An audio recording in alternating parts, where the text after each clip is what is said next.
Hello guys, welcome to another video in my channel. अभी हम जिस मैच के बारे में बात करने वाले हैं वो है आज होने जा रहा वाला सीएसए वनडे चैलेंज का मैच, जो कि होने जा रहा है वॉरियर्स और नाइट्स के बीच में। तो ये मैच होने जा रहा है Saint George's Park Port Elizabeth में। अगर हम लास्ट मैच डे की बात करें तो काफ़ी अच्छा गया था हमारे लिए। ऑफकोर्स हम बहुत सारे प्लेयर्स को काउंट नहीं कर पा रहे थे क्योंकि हमें स्क्वाड का कोई अता पता नहीं था, लेकिन जो जो चीज़ें थी उनको हमने बहुत ही सही से प्रेडिक्ट करा था। और दोनों ही मैच, कोई एक मैच नहीं, दोनों ही मैच हमारे लिए काफ़ी सही गया था। डिस्पाइट सब चीज़ें सही नहीं गई थी, लेकिन इतना तो सही गया ही था कि हम स्मॉल लीग जो है ईजिली क्लियर कर पाते। तो वो तो था ही। अब बात करते हैं इस मैच के बारे में। वॉरियर्स लगातार अपने मैचेस जो है अभी होम मैचेस खेल रही है, तो वो उनको एक एडवांटेज मिल रहा है और अपने घर पे अच्छा भी परफॉर्म वो कर रहे हैं। भले ही वो लास्ट मैच हारे थे अपनी बॉलिंग के चलते, लेकिन कुछ एक्सप्लेनेशंस मेरे ख्याल से मैं आपको वहाँ पे दे सकता हूँ जब मैं ग्राउंड के बारे में बातें करूँगा, वो मैं बता दूंगा। और नाइट्स की तरफ से अगर आप देखेंगे तो बैटिंग हमेशा ही इनकी तरफ से एक वीकर जोन रहा है और वो अभी भी है।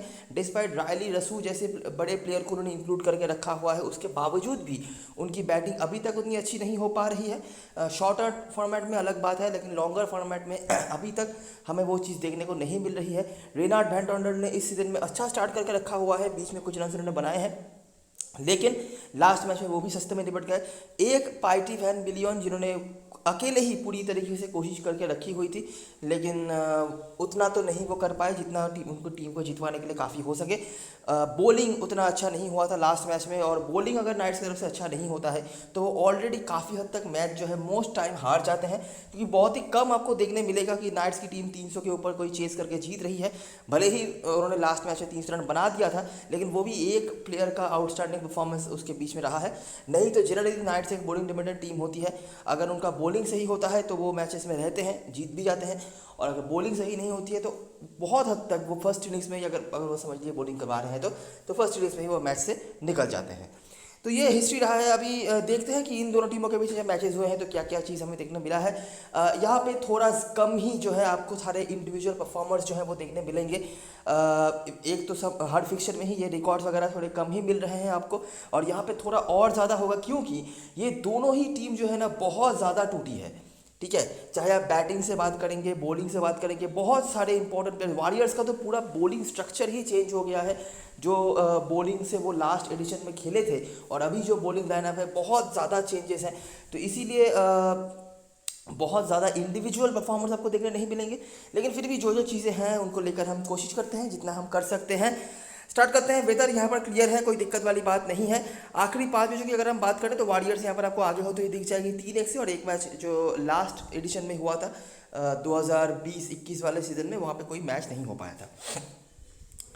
तो देखते हैं कि आखिरी 5-6 मैचेस में क्या क्या चीज़ हो रहा है। तो ये पहला मैच है ब्लॉमफॉन्टेन में हुआ था, ये इंडिविजुअल परफॉर्मेंस नहीं है, तो आपको स्कोर्स देखने पड़ेंगे, क्या हो रहा है वो उसको समझना पड़ेगा। वॉरियर्स ने बनाया हुआ था 249, नाइट्स चेज नहीं कर पाए।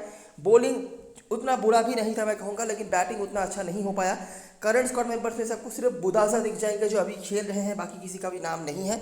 वॉरियर्स ने एक मीडियोकर स्कोर या लेस देन एवरेज टोटल वाला एक मैच हुआ जहाँ पर उन्होंने जीत हासिल कर ली। अगला मैच किम्बर्ली में हुआ, और किम्बर्ली में जनरली नाइट्स के रिकॉर्ड्स बेहतर होते भी हैं। हालांकि यहाँ पर उनकी बॉलिंग उतनी अच्छी नहीं हुई थी, बैटिंग फिर भी सही था, उतना बुरा भी नहीं, लेकिन बॉलिंग उतना अच्छा नहीं होने की वजह से वो भी यहाँ पर भी जीत दर्ज नहीं कर पाए। उसके बाद यहाँ पे ईस्ट लंदन पे मैच हुआ जो वॉरियर्स का दूसरा ग्राउंड हुआ करता था पोर्ट एलिजाबेथ के छोड़ के भी। यहाँ पे भी आप देख सकते हैं कि लो स्कोरिंग यहाँ पर मैच हुआ। यहाँ पर थोड़ा सा ज़्यादा रन बनाया था वॉरियर्स ने किम्बर्ली में जो मैच हुआ था, लेकिन यहाँ पे लो स्कोरिंग मैच जो है आपको देखने मिल रहा है। फिर से बुदासा का ही थोड़ा बहुत नाम है जो पुराने प्लेयर्स में से है, बाकी कोई अवेलेबल नहीं है। फिर से किम्बर्ली में मैच हुआ, फिर से लो स्कोरिंग एनकाउंटर। इस बार तो 196 का भी टारगेट चेज नहीं करने नहीं दिया नाइट्स को। ब्रिट्स के इंजॉय पे ये कुछ परफॉर्मेंस, और यहाँ से बुदासा है एक दो करके विकेट पुराने प्लेयर्स में से। स्टीमन के कुछ परफॉर्मेंस आपको दिख जाते हैं। पांचवा मैच, और मेरे ख्याल से लास्ट नहीं सेकंड लास्ट मैच ये भी हुआ था ईस्ट लंदन। ये भी वॉरियर्स का दूसरा होम ग्राउंड है, मतलब पोर्ट एलिजाबेथ के कोई मैचेस हमें देखने नहीं मिल रहे हैं। फिर से एक लो स्कोरिंग एनकाउंटर। इस बार वॉरियर्स फिर से बैटिंग उनका खराब रहा, बुदासा का एक विकेट। नाइट्स की बैटिंग भी उतनी खास कुछ नहीं हुई थी, लेकिन इतना कम स्कोर था तो कोई डिफेंड करने लायक चीज़ भी नहीं था वॉरियर्स के पास। ऊपर भी आपने देखा वॉरियर्स की बैटिंग खराब रही थी, लेकिन फिर भी लगभग 200 रन बनाए थे उन्होंने, तो डिफेंड हो गया। लेकिन यहाँ पर 121 रन बनाए थे उन्होंने, तो वो डिफेंड नहीं हो पाया। और लास्ट जो मैच हुआ फिर से लो स्कोरिंग मैच हमें देखने मिल रहा है। 214 रन सिर्फ बनाया था वॉरियर्स ने और उसको भी चेस नहीं करने दिया नाइट्स की टीम को और सिर्फ 215 रन पर उनको निपटा दिया। तो ये फिक्सचर जो है ना कुछ ज़्यादा ही कम स्कोर हमें दिखा रहा है। लास्ट 3 मैचेस की अगर हम बात करेंगे, लास्ट 4 मैचेस की अगर हम बात करेंगे तो आपको 220 तक भी बनाती हुई नहीं दिखेगी टीम। आप नोटिस करो 216 चेज हो गया, हालांकि लेकिन काफ़ी मशक्कत करने के बाद 8 विकेट गिर गए थे। 195 चेज नहीं हुआ, 121 रन चेज हो गया, मुश्किल थोड़ा बहुत आया होगा लेकिन चेज हो गया। उसके बाद 214 वो भी चेज नहीं हुआ। तो काफ़ी कम स्कोर इस फिक्सचर में हम बनते हुए दिख रहे हैं। ठीक है, परफॉर्मेंस नहीं है, लेकिन ये एक चीज़ है जो हम नोटिस कर पा रहे हैं। इसके अलावा अगर हम एक ही मैच हमें जो देखने मिल रहा है, जो ये वाला मैच था 2018 का, जो 4 साल पुराना हो चुका है, तो ये थोड़ा सा हाई स्कोरिंग मैच आप कह सकते हैं, 335 275 रन। लेकिन उसके पहले भी जो मैच हुआ था, मतलब आखिरी 6 में से 5 मैचेस में बहुत ही कम स्कोर बने हैं। एक में आप फिर भी कहोगे कि चलो 249 231 चलो एवरेज ही सही, लेकिन बाकी में तो बहुत ही कम स्कोर बने हैं। 220 तक भी टीमें पहुंच नहीं पा रही है। 195 हमने डिफेंड होते हुए देख लिया, 219 हमने डिफेंड होते हुए देख लिया। तो ये फिक्सचर जो हमें दिखा रहा है कि यहाँ पर बॉलर्स डोमिनेट कर रहे हैं। ऑफकोर्स जो नाम आपको मिल सकते थे वो नहीं है, लेकिन ये तो एक चीज़ है जो आप नोटिस कर सकते हैं। और अगर हम वॉरियर्स के घर पे बातें करें, जो टेक्निकल होम ग्राउंड उनका हुआ करता था ईस्ट लंदन, तो अगर हम वहाँ पे देखें, क्योंकि पोर्ट एलिजाबेथ के मैचेस तो हमें मिलने से रहे, तो देखिए 216 रन बनाया नाइट्स ने, वॉरियर्स ने चेस कर लिया लेकिन मशक्कत करने के बाद। और दूसरा जो मैच था वहाँ पर भी वॉरियर्स की बैटिंग खराब रही थी, लेकिन नाइट्स ने बहुत ही कम स्कोर क्योंकि था तो उन्होंने चेस कर लिया। ठीक है, तो दोनों ही मैचेस में फिर से मतलब इस फिक्सचर की तरह ही हमें लो स्कोरिंग एनकाउंटर्स देखने को मिले। इससे ज़्यादा मैं आपको कुछ बता नहीं सकता हूँ। ठीक है, क्योंकि ऑफ कोर्स इंडिविजुअल कुछ नहीं है। मैचेस हम फॉलो कर सकते थे जो हमने कर लिया, और किस तरह के स्कोर्स पैटर्न बन रहे हैं, कौन से सेक्शन के प्लेयर्स को ज़्यादा प्रायोरिटी देनी पड़ रही है, ये हम यहाँ से ऑब्जर्व कर पा रहे हैं। अगर हम समराइजेशन पे आ जाएं तो करंट स्क्वाड में बस आपको रूडी सेकंड दिख जाएंगे। रूडी सेकंड जो है पहले नाइट्स के होकर खेलते थे और काफ़ी सालों तक नाइट्स के होकर उन्होंने खेला है, तो ये एक एडवांटेज जो है उनको मिल सकता है। अपने पुराने टीम के अगेंस्ट में वो खेलने आने वाले हैं। और रूडी सेकंड अभी तक उन्होंने कुछ बुरा नहीं करा है। क्या हो रहा है लास्ट 2-3 मैचेस में कि वॉरियर्स की जो टॉप 3-4 बैट्समैन है ना, उन्होंने ही मिलकर सारा काम जो है करके रखा हुआ है। रूडी सेकंड को जितना मौका मिल रहा है, ये बहुत बड़े हिटर कभी रहे नहीं थे। इनका काम जनरली क्या होता था कि एंकर करे और एंड तक लेके जाए, लेकिन वो काम ऑटोमेटिकली कोई और जो बंदे आ रहे थे, विलियम लुब्बे लास्ट 2 मैचेस में 100 मार के रखे हुए उन्होंने, डिएगो रोसियर भी अच्छा कर रहे हैं, तो इनके रहने की वजह से रूडी सेकंड को उतना ज़्यादा अपॉर्चुनिटी नहीं मिल रहा है अपना नेशनल गेम खेलने का। हालांकि जितना मिल रहा है वो 25-30 रन करके बना रहे हैं, लेकिन उतना कुछ खास नहीं। बॉलिंग भी वो करवा रहे हैं, लेकिन अभी देखना ये पड़ेगा कि अगर कहीं पे ये लुब्बे रोसियर की जो पार्टनरशिप हो रही है ये कहीं पे फेल हो गई, तब जाके नाइट्स की टीम किस तरह से उसको हैंडल करना, वॉरियर्स की टीम किस तरह से उसको हैंडल कर पाती है, वो देखना पड़ेगा। रूडी सेकंड ठीक ठाक रिकॉर्ड है, बहुत खास कुछ नहीं कहूँगा, और मोस्टली जो रन्स हैं उन्होंने नाइट्स के होकर वॉरियर्स के अगेंस्ट में बनाया था। अभी उनको वॉरियर्स के होकर नाइट्स के अगेंस्ट में खेलना पड़ेगा। इसके अलावा पैट्रिक क्रूगर हैं और कीगन पीटरसन भी अभी नहीं खेलते। पैट्रिक क्रूगर का भी ठीक ठाक रहा है, 3 में से 2 पर 50+ स्कोर है इनके हाथ में।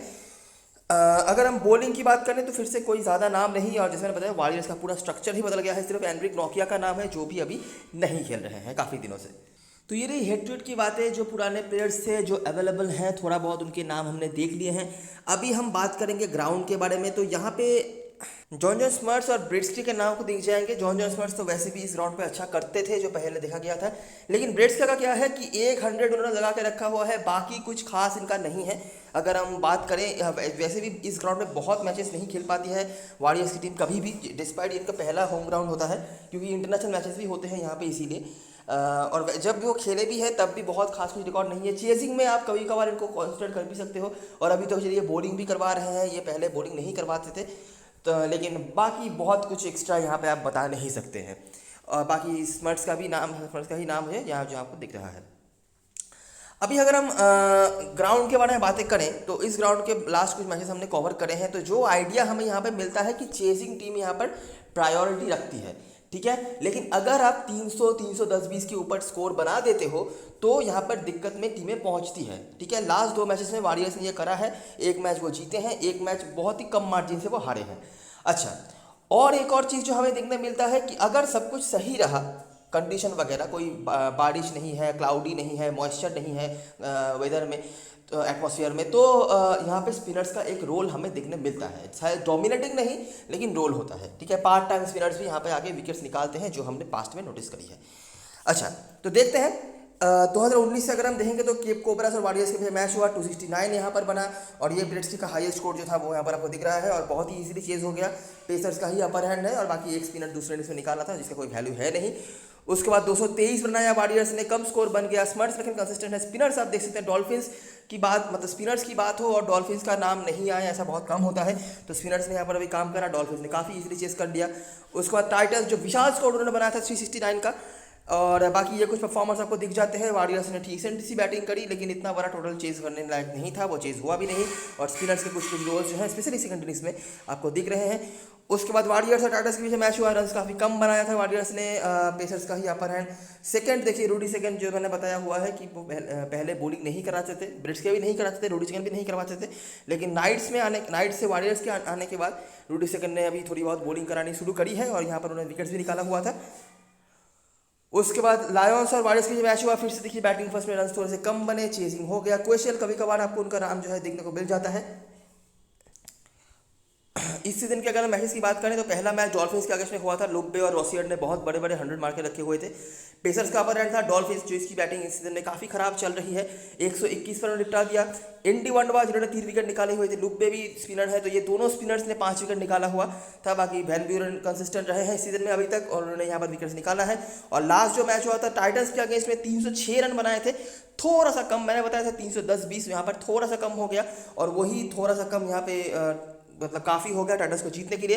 हालांकि लुक बे, रोसियर और रूडी सेकंड, देखिए जितनी उनको बैटिंग मिली उन्होंने रन बनाया, ज़्यादा नहीं मिला, समझ सकते हैं आप, क्योंकि काफ़ी ज़्यादा बॉल बाकी प्लेयर्स ले गए थे।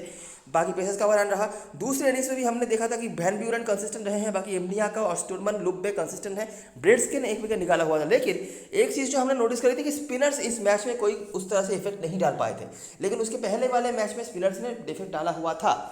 इसका जो एक्सप्लेनेशन मैं आपको दे सकता हूँ वो है ये, अगर आपको याद होगा कि इस मैच में ना वेदर में काफ़ी मॉइस्चर थे, क्लाउडी कंडीशंस ऐसा कुछ देखा गया था।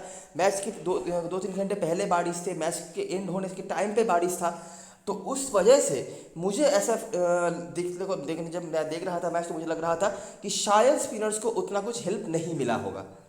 ठीक है, तो ये एक पॉइंट है जो आप नोटिस कर सकते हैं। और वैसे भी शायद ड्यू वगैरह भी आ सकता है, तो ऐसा भी सीन हो सकता है। डे नाइट मैच था वो, आज का भी डे नाइट मैच है, लेकिन आज मुझे लगता नहीं उतना ज़्यादा मॉइस्चर का कोई सीन होने वाला है।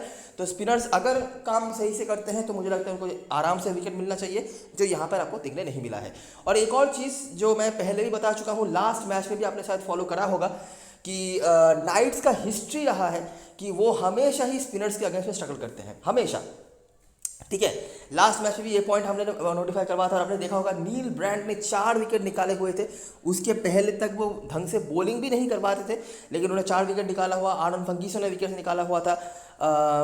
डोनोवन फेरेरा को 2 ओवर मिली थी, हालांकि कोई इफेक्ट वो नहीं डाल पाए थे। तो ये एक चीज़ है। उसके पहले मैचेस भी अगर आप देख लेंगे तब भी आपको ये चीज़ दिख जाएगा। उसके पहले सीजन्स भी अगर आप देख लेंगे तब भी आपको ये चीज़ दिख जाएगा कि नाइट्स की टीम ही एक हिस्ट्री रहा है कि ये हमेशा ही स्पिनर्स के अगेंस्ट स्ट्रगल करते हैं।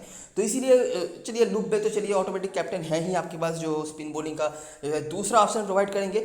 इसके अलावा भी रूडी सेकेंड, ब्रेड्स के, एंडी वनडवा जैसे प्लेयर्स जो मेन स्पिनर है, एंडी वनडवा मेन स्पिन बॉलिंग की अगर बात करेंगे तो वो है। बाकी रूडी सेकेंड, ब्रेड्स के जैसे प्लेयर्स जो है वो आपके लिए काफ़ी इंपॉर्टेंट हो जाते हैं। ठीक है, तो ये देखना पड़ेगा। बाकी ऑफ कोर्स कोई भी स्पिनर आएगा विकेट लेकर चला जाएगा ऐसा मैं नहीं कह रहा, लेकिन स्पिनर्स एक रोल निभाते हैं जो आपको देखने को मिल जाता है। प्लेइंग इलेवन की बात करते हैं। बाकी ग्राउंड के बारे में कुछ चीज़ें रही हैं। वेदर एक बार चेक कर लेना, जितना मैंने को देखा है वेदर क्लियर ही है। अगर कोई मतलब क्लाउड वगैरह का सीन नहीं है तो मुझे लगता है कि स्पिनर्स को यहाँ पे आप बहुत ज़्यादा कुछ पीछे रहते हुए दिख जाएंगे। प्लेइंग इलेवन की बात करें तो क्योंकि कोई स्क्वाड अनाउंस नहीं हुआ है तो प्लेइंग इलेवन में ज़्यादा कोई चेंज हम उम्मीद नहीं रख सकते हैं। जो प्लेयर्स आपकी टीम में ज़रूर से होने चाहिए, ब्रेड्स, लुक बे, ब्रेड्स के बैटिंग की अगर आप बात करेंगे तो उनको चेजिंग में मैंने बेटर करते हुए देखा है। बाकी इनकी बॉलिंग काम पे आ सकती है तो वो आप देख सकते हो। अच्छा, डिएगो रोसियर नंबर 3 पे आएंगे। डिएगो रोसियर खास कुछ रिकॉर्ड्स इनके नहीं है, ठीक है, हालांकि मोमेंटम अच्छा है, फॉर्म अच्छा है, आप बिल्कुल इनको लेकर चल सकते हैं। अगर आप कहीं पे बड़ी लीग खेल रहे हो और डिएगो रोसियर ऊपर से लुब्बे में से किसी लुब्बे को ना आप नहीं छोड़ रहे हो क्योंकि वो बॉलिंग प्रॉपर्ली कर रहा है, डिएगो रोसियर को छोड़ रहे हो, तो एंजोएबे को एक ट्राई ज़रूर कर लेना। एंजोएबे को अभी तक ढंग से मौके नहीं मिले हैं, लेकिन ये काफ़ी टैलेंटेड प्लेयर है। अगर मैं लास्ट एडिशन जो ढंग से हुआ था 2019-20 के सीज़न की बात करूं, तो एंजोएबे परसेंटेज वाइस कैप्टन हुआ करते थे। ये बॉलिंग भी करा सकते हैं, मुझे बिल्कुल आइडिया नहीं है कि क्यों इनको बॉलिंग नहीं दी जा रही है, लेकिन इनके ऊपर एक ट्राई आप कर सकते हो। अगर आप बड़ी लीग खेल रहे हो या फिर छोटी लीग में भी टॉप 3-4 में से एक आध प्लेयर को आप छोड़ रहे हो। बाकी रूडी सेकंड मेरे टीम में होंगे, ठीक है। इनकी बॉलिंग यहाँ पे मुझे उम्मीद है काम पे आ जाएगी, और अपने पुराना टीम के अगर भी खेल रहे हैं और अभी तक कुछ बुरा उन्होंने नहीं करा है, ठीक है। और अभी क्या है कि नाइट्स की तरफ से मिगुएल पिटोरियस आने के बाद थोड़ा जो स्ट्राइक बॉलिंग उनका है वो बेहतर हुआ है, तो वो एक देखने लायक चीज़ होगी। बाकी क्वेशल, क्रिस्टियन स्टब्स मुझे लगता नहीं कि आप उनको अपॉर्चुनिटी दे पाओगे। वैन ब्यूरन मस्ट हैव है। इन डिमांड पर भी मेरे टीम में आपको जरूर से दिख जाएगा। बाकी ग्लेंडन स्ट्रूमर और इम्नियाका में से किसी एक को लेना। मेरा वोट थोड़ा सा इम्नियाका की तरफ होगा, हालांकि लास्ट मैच में ग्लेंडन स्ट्रूमर ने 3 विकेट निकाले हुए थे, लेकिन अभी भी और स्पेशली जो 4 डे मैचेस हुए थे इन दोनों टीमों के, जो 4 डे मैच भी हुआ था, हालांकि वो मैच ब्लॉमफॉन्टेन में हुआ था, तो मैं बहुत ज़्यादा सीरियसली नहीं बता रहा। बहुत ज़्यादा क्रिस्टल क्लियर कोई परफॉर्मर भी हमें वहाँ से देखने नहीं मिले थे, लेकिन इम्नियाका ने वहाँ पर अच्छी बॉलिंग कराई हुई थी दोनों ही इनिंग्स पे, तो वो आप देख सकते हो। तो हमारे टीम में यहाँ पर लुक ब्रिट्स के देखना पड़ेगा, टॉस के ऊपर डिपेंड करके। रूडी सेकंड, रोसियर और रिस्क ले सकते हो तो एंजॉय इन दोनों में से कोई एक, 3 हो गए यहाँ से। टियन वैन ब्यूरन 4 हो गए, इम्नियाका और ग्लेंडन स्ट्रूमर में से कोई एक 5 और एंडी वन 6, ठीक है। नाइट्स से बात करते हैं तो क्लाइनफेल्ड और स्नीमन आपको ओपनिंग करते दिख जाएंगे। वेंटॉन्डर, Riley डसू, पाइटी van विलियन, Romano टेलब्लांश bowling allrounder की तरफ यूज़ किया जा रहा है इनको।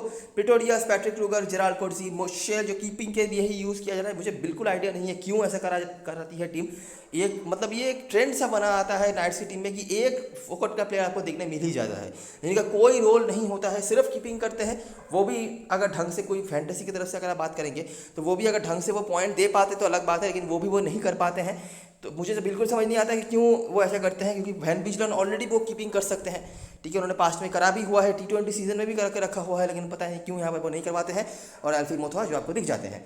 तो हमारे टीम में जो प्लेयर्स यहाँ से हो जाएंगे, स्नाइमन आपको लेना पड़ेगा, ये इनकी प्रॉपर स्पिन बॉलिंग का भी ऑप्शन प्रोवाइड करेंगे, और काफ़ी खतरनाक हिटर हैं जो मैं हमेशा कहता हूँ, इनको बहुत ज़्यादा टाइम नहीं लगता है एक तरफ से दूसरी तरफ को मैच को छीनने के लिए। बाकी ये मिडिल ऑर्डर मेरा वेंटॉन्डर, रसो में से किसी एक को आपको लेना पड़ेगा। वेंटॉन्डर अच्छा कर रहे हैं, हालांकि ब्लॉमफॉन्टेन के बाहर उतने अच्छे रिकॉर्ड्स इनके अभी रहे नहीं है, लेकिन अभी अच्छा कर रहे हैं, और ये काफ़ी यंग है, इनके पास रिकॉर्ड्स जो बुरे रहे हैं उनको इंप्रूव करने का काफ़ी स्कोप है।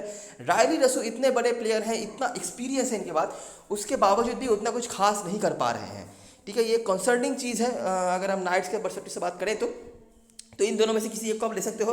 वैन बिजलन डिफॉल्ट कीपर हो रहे हैं, लेना पड़ेगा इनको, ये जिस तरह की पारी खेल के आए हैं लास्ट मैच में। उसके बाद मिगेल पिटोरियस एक और इंपॉर्टेंट प्लेयर है आपके लिए। ये मिगेल पिटोरियस और रोमानो टेलब्लांच में से आप किसी एक को ले सकते हो, ठीक है। दोनों का ही सेम ही रोल बन रहा है, और मिगेल पिटोरियस को लॉन्गर फॉर्मेट में मैंने खास कुछ अभी करते हुए देखा नहीं है, शॉर्टर फॉर्मेट अलग बात है। उसके बाद यहाँ पर जेराल्ड कोर्सी, मोथवा ऐसे ऑप्शन हैं। जेराल्ड कोर्सी बैटिंग का भी क्वेश्चन दे सकते हैं, जो ऑलरेडी इस सीजन उन्होंने दिखा के रखा हुआ है। पैट्रिक क्रूगर बॉलिंग नहीं करवा रहे हैं, अगर आप सिर्फ बैटिंग के लिए उनको लेना चाहते हो तो ले सकते हो। अगर आपको स्पेस मैनेज नहीं हो रहा है तो ये वैन बिजलन के ऊपर रिस्क लेके अभी आप एक ट्राई कर सकते हो। वैन बिजलन बहुत ही अच्छा कर रहे हैं इस सीजन में, इसलिए मैं बहुत सपोर्टिव नहीं हूँ, लेकिन एक ट्राई अगर आप करना चाहो, ठीक है। पैट्रिक क्रूगर के रिकॉर्ड्स अच्छे रहे हैं इस फिक्सचर में, हालांकि वो काफ़ी पुराने रिकॉर्ड से, लेकिन अभी अगर आप थोड़ा बहुत रिकॉर्ड देना चाहते हो तो है, तो वही बात है। बाकी इससे ज़्यादा मैं कुछ कह नहीं सकता। तो हमारे टीम में जो प्लेयर ज़रूर से होंगे 1, इन दोनों में से कोई एक 2, इन दोनों में से कोई एक 3, और यहाँ पर कोटजी और मोथवा में से कोई एक 4, ठीक है।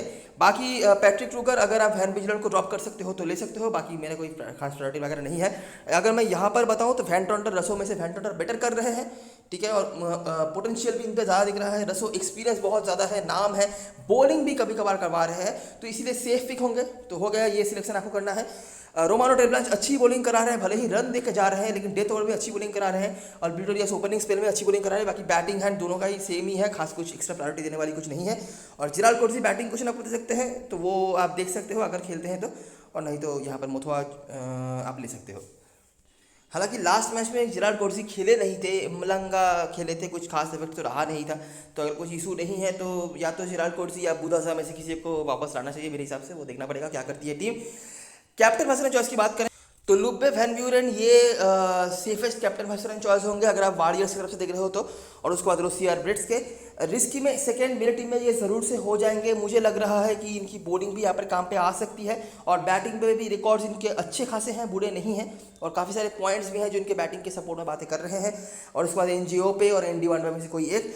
नाइट्स के जैसे स्नीमन और वैन विजलन में से किसी एक को आप देख सकते हैं। स्नीमन को काफ़ी लोग वाइस कैप्टन या कुछ अगर लोग अल्टरनेट करना चाहें तो कैप्टन बना सकते हैं। उसके बाद प्रिटोरियस, रायली डसू, प्रिटोरियस और रोमानो टेलब्लास का सेम रोल बन रहा है। बेहतर बॉलिंग करवा रहा है प्रिटोरियस, लेकिन विकेट्स के मामले में बात करेंगे तो दोनों का ही लगभग सेम ही चल रहा है। रोमानो टेलब्लास थोड़ा लेट बॉलिंग कराने आ रहे हैं, यही एक डिफरेंस है। और उसके बाद क्रूगर जिनकी बैटिंग पे रिकॉर्ड्स अच्छे हैं और वैन टंडर जो अच्छा कर रहे हैं। रूसो और वैन टंडर में से किसी एक को ही लेना, दोनों को कोई मतलब बनता नहीं है। तो मेरा बेसिक स्ट्रक्चर जो रिगार्डलेस ऑफ टॉस लिए लगभग मतलब कॉन्फर्म है कि ये लोग जो है मेरे टीम में होंगे। अच्छा, बाकी मैं प्लेयर्स की बात कर दूं। बैटिंग में आपके पास जो ऑप्शंस हैं रायली डसू या वैन टंडर में से किसी एक को ही लेना है। और अगर आप यहाँ पे बड़ी लीग खेल रहे हो या फिर रोसियर के ऊपर चांस ले पा रहे हो, रोसियर के कुछ खास रिकॉर्ड्स नहीं है, तो आप एनजॉय पे देख सकते हो। एनजॉय पे अगर लोग नहीं देख रहे हैं, बिल्कुल भी नहीं, बॉलिंग भी नहीं करवा रहे हैं, लेकिन के बैटिंग पे ही रिकॉर्ड्स मतलब परफॉर्मेंस बेहतर रहे हैं पास्ट में। अब बॉलिंग नहीं करवा रहे हैं, मुझे नहीं पता क्यों, उसका रीज़न क्या है, लेकिन अगर आप चाहो तो ठीक है। क्लाइनबेल्ट भी ज़्यादा बॉलिंग नहीं करवा रहे हैं, बैटिंग से कुछ करें तो करें। बैटिंग फर्स्ट में आप देख सकते हो। ऑलराउंडर सेक्शन में रोमानो टेलब्लास और प्रिटोरियस में से किसी एक को लेना है। और वैन ब्यूरन कन्फर्म होंगे, ये 7वां प्लेयर है। रोमानो टेलब्लास और प्रिटोरियस में से किसी एक को ले सकते हो। प्रिटोरियस को मैं ले लेता हूँ परसेंटेज देख के चलो। और बाकी बॉलिंग पे बात करें तो खास प्रायोरिटी मेरा किसी के ऊपर नहीं होगा। स्टोरमन और एमनियाका में से किसी एक को लेना है। मैं समझ लो एमनियाका को ज़्यादा प्रायोरिटी दे रहा हूँ। और यहाँ पे आपके पास जो ऑप्शंस होगा जेराल्ड कोट्जी, बुदासा, मोथोवा, इन अगर मुझे लगता नहीं कि ये सारे खेलेंगे, इनमें से शायद 2 ही कोई खेलेंगे। अगर बुदासा खेलता है तो बुदासा, नहीं तो मोथोवा को आप ले सकते हो परसेंटेज देखते, या फिर किसी भी सेफ प्लेयर को आप लेकर चल सकते हो। ठीक है, समझ लो मैं मोथोवा को ही ले रहा हूँ। और ये जो लास्ट बैट्समैन का स्लॉट है, यहाँ पर आप यहाँ पे वैन टंडर क्योंकि बेटर कर रहे हैं तो वैन टंडर को ले सकते हो, तो ऐसा बना सकते हो। ठीक है, ये पार्टी वैन बिजलियन मेरा कोई खास रिकॉर्ड इनका नहीं है, लेकिन अच्छा कर रहे हैं तो लेना पड़ेगा। बाकी चेजिंग में अगर आपको वॉरियर्स तरह से कीपर्स को लेना है, चेजिंग में बैटिंग की तरफ से ब्रेड स्केल ने बेटर करके रखा हुआ है, तो ये मेरा ऑब्जर्वेशन है, अगर आप चाहो देख सकते हो। बाकी वो बॉलिंग भी करवा रहे हैं तो वो एक बात है। लेकिन ऑलराउंडर सेशन में ये 4 लगभग कॉन्फर्म है। प्रिटोरियस एक ऑप्शन होंगे, अगर आप कुछ सोच सकते हो तो देख सकते हो, लेकिन ये क्या है कि ये बैटिंग भी कर लेते हैं। ठीक है, मैं बहुत ज़्यादा उम्मीद नहीं रख रहा, लेकिन ये ओपनिंग स्पिन में बेहतर बॉलिंग कराते हैं और ये बैटिंग में भी अगर 15-20 रन बना देते हैं तो काफ़ी इफेक्टिव हो सकते हैं। तो वो पॉइंट कलेक्ट करने के लिए आपके जो कीपर सेक्शन में जो आप एक्स्ट्रा प्लेयर अगर लेते हो तो उनको काफ़ी टाइम लग जाएगा। ठीक है, तो ये है, थोड़ा सेफ ही मैंने रखा हुआ है। थोड़ा बहुत अगर आप इधर उधर कोई चेंजेस करना चाहो तो कर सकते हो। कैप्टन में सिर्फ चॉइस की बात करें तो लुब्बे मुझे लगता है रिगार्डलेस ऑफ एनीथिंग आप सेफ जाने के लिए कैप्टन बना सकते हो। वाइस कैप्टन के तौर पर या तो वैन ब्यूरन, स्टीमन बहुत भरोसेमंद प्लेयर वो नहीं है, अगर चल गए तो बहुत लंबा खींच सकते हैं, तो इसलिए सेफ हो जाएंगे परसेंटेज प्लेयर। लेकिन लॉजिकली वैन ब्यूरन अच्छा कर रहे हैं, हर मैच में अच्छा कर रहे हैं, इनसे ज़्यादा कोई अच्छा कर सकते हैं, लेकिन ये अच्छा कर रहे हैं जो बड़ी बात है। और बहुत ज़्यादा रिस्क लेना है तो यहाँ पर ND1 और यहाँ पे रूडी सेकंड, ये दोनों ऑप्शन हैं जिनके ऊपर आप देख सकते हो। रूडी सेकंड अभी तक उतना कुछ खास नहीं कर पाए हैं, लेकिन इनके पास एबिलिटी है बहुत बड़ी इनिंग्स खेलने का, और ये बॉलिंग भी तबीयत से करवा रहे हैं, तो ये दोनों आपके पास अच्छे ऑप्शन हो सकते हैं। ठीक है, तो ये रही सारी चीज़ें और सारी एनालिसिस। वीडियो को पसंद आया हो तो लाइक ज़रूर करना, सब्सक्राइब करना चैनल को, टेलीग्राम चैनल पर जरूर ज्वाइन हो जाना। अगर लास्ट में कोई अपडेट वगैरह आती है तो वो यहीं पर आएगी। तब तक के लिए best luck for this match and group for now.